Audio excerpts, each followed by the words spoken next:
You really, really do not need that much gear to get paid to make a video.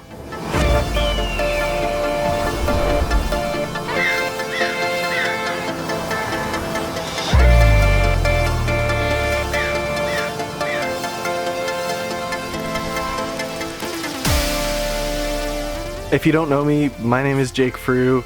I'm a freelance filmmaker and I live and work full-time out of this van. So just recently I was paid by Raceface to make a short film for their creator series where they sponsored a number of different creators to make a short film over the summer. So I wanted to go through the gear that I used to make that film specifically, and then just kind of all of the gear I used to make YouTube videos in general. Since I do live in a van, I definitely consider my kit to be a minimalist filmmaking kit. I don't have a ton of room for gear and lighting and who knows what. I just, for the most part, have to work off of a kit that I can fit into a backpack. Especially this summer where I was filming a lot of mountain biking and pedaling trails with my camera gear, I had to pack light so that I could survive these mountain bike rides with all of my camera gear on my back. So I'll start with probably the most asked question I get, and that's what camera do I use? I shoot almost everything on a Canon 80D. It's what I'm filming on right now, and it's a great camera. It's a mid-level DSLR. It costs about the same as any smartphone or an iPhone. It gives you a lot more control than a smartphone when you're filming. My go-to lens that I'm also filming on right now is the Tokina 11-16 f2.8. I shot a ton of this short film on that lens. It's a really good wide lens for crop censored cameras. The autofocus noise is super loud and obnoxious on it.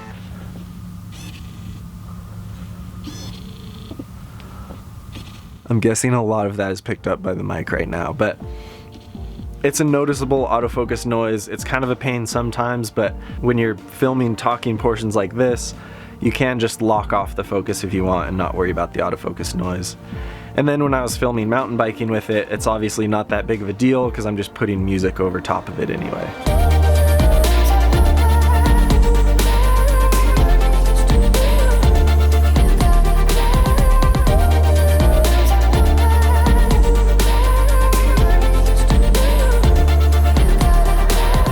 I do have two other lenses that I use. I've got the Sigma 18-35 f1.8. That's also just for crop sensor cameras. And then the Canon 24-105 f4 lens.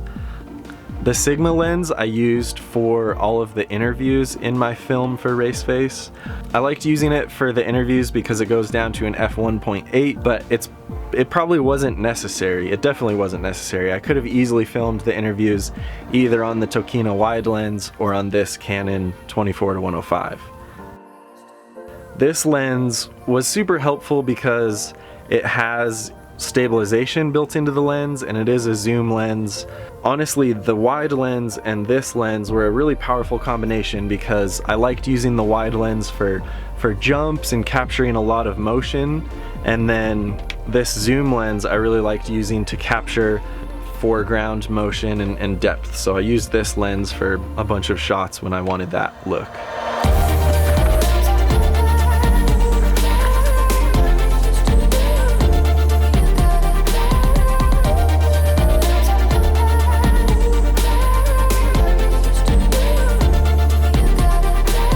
Moving on, I have the GoPro Hero 5, which is super old now. I think we're on to the 8, but I probably used 2 or 3 shots with a GoPro in my video.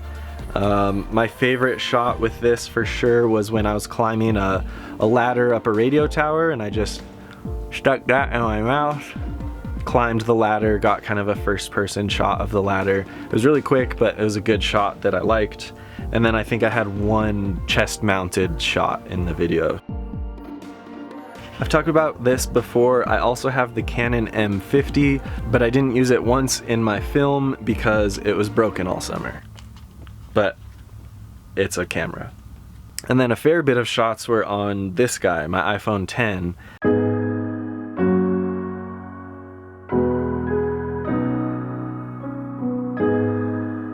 There were a couple rides that I just did not want to bring my camera bag on, so all I rode with was my phone, and I still was able to get some really good shots.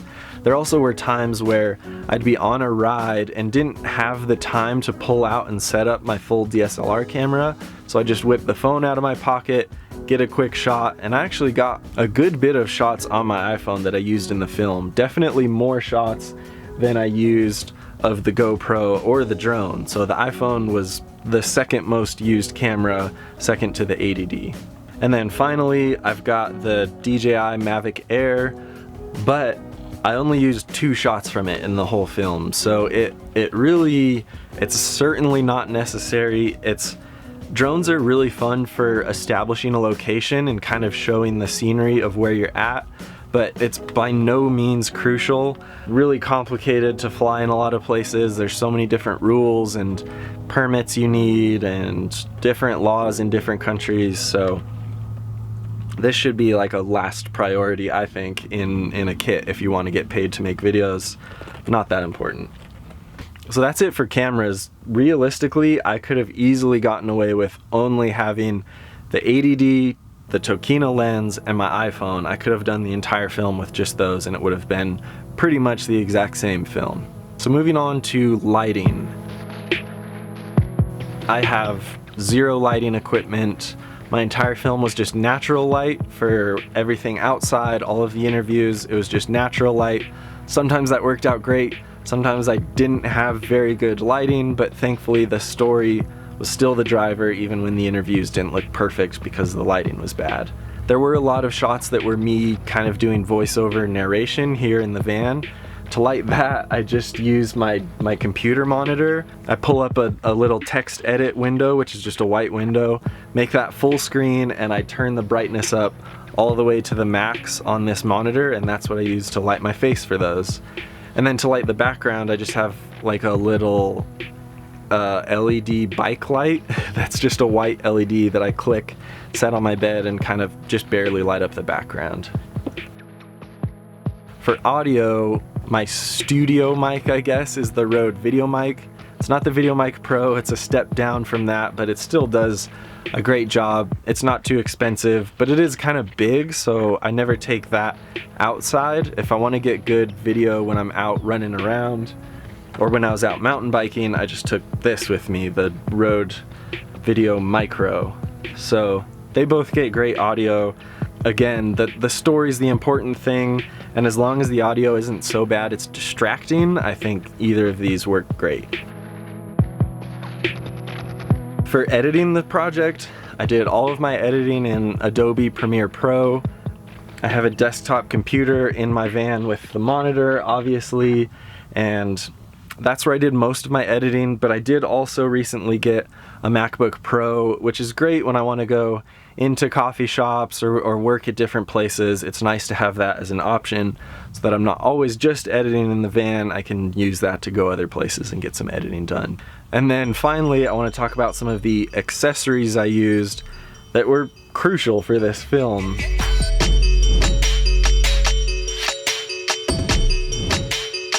First being a tripod. My tripod is garbage. I don't like it. It cost, I think, $15 or $20 on Amazon. The base plate screw always falls out and it's a bit wobbly, and I don't know, it's a tripod. I don't know why tripods can cost up to $600, but this one did the job. It held the camera still while I interviewed people. It's not a great tripod, but it worked. And honestly, at this point, I don't see any reason to upgrade a tripod. Hopefully someday I'm proven wrong and I'm super glad when I have a nice tripod, but right now I don't see the point. So in that same realm, I've also got the Joby GorillaPod. If you've spent any time on YouTube, you already know about these, but these are good to just set a camera wherever you want. I used it for a few shots at the intro of my film inside the van. There was one where I sat up, waking up from sleeping, and this was just, the GorillaPod was wrapped into one of those cabinets to hold the camera at the cabinet as I sat up out of bed, and just different stuff like that this is helpful for. Another super important accessory was my ND filter. Especially for filming something like mountain biking, where I'm outside in full sunlight, what this does is reduces the amount of light coming into the camera so that you don't have to have a super high shutter speed. If I didn't have this and I was filming mountain biking outside, I would have to have a super high shutter speed, which would mean that as a mountain biker is zipping past the camera, they're gonna look super sharp and jittery at each point. Whereas if I'm filming with an ND filter and I'm able to lower the shutter speed, when the mountain biker rides past, you get way more natural motion blur, and it just makes everything look so much better, so much more cinematic. So this was just crucial for me for this project. And then finally, the most important accessory was my camera bag.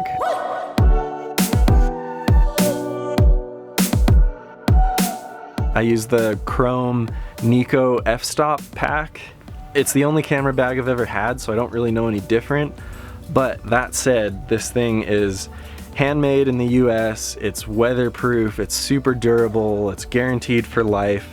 So I relied on it super heavily. I wore it on almost every mountain bike ride I went on this summer, carrying my camera gear with me. It's got a decent shoulder strap and waist strap. The waist strap is removable, but I definitely needed that when I was mountain biking so that my gear wasn't hopping all over my back. But that pretty much covers it for all of my gear that I use for YouTube and for this short film that I just finished. I think the moral of the story should be that you really do not need that much gear to get paid to make a video. I'm definitely super interested in production value and getting really high quality images, and I love what different lenses can do to free up the types of shots you can get. But at the end of the day, I was hired to make this video because of the story I had to tell and the message I wanted to share, way more than just being able to capture beautiful shots of mountain biking. It was the story that got me hired before the camera gear that I had. So hopefully that's encouraging.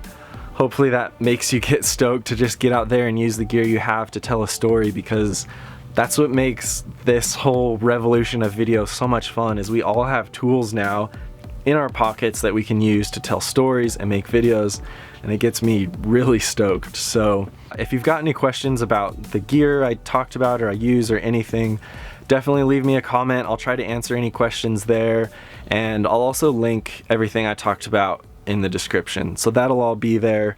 But as always, thank you so much for watching. I seriously appreciate it a ton.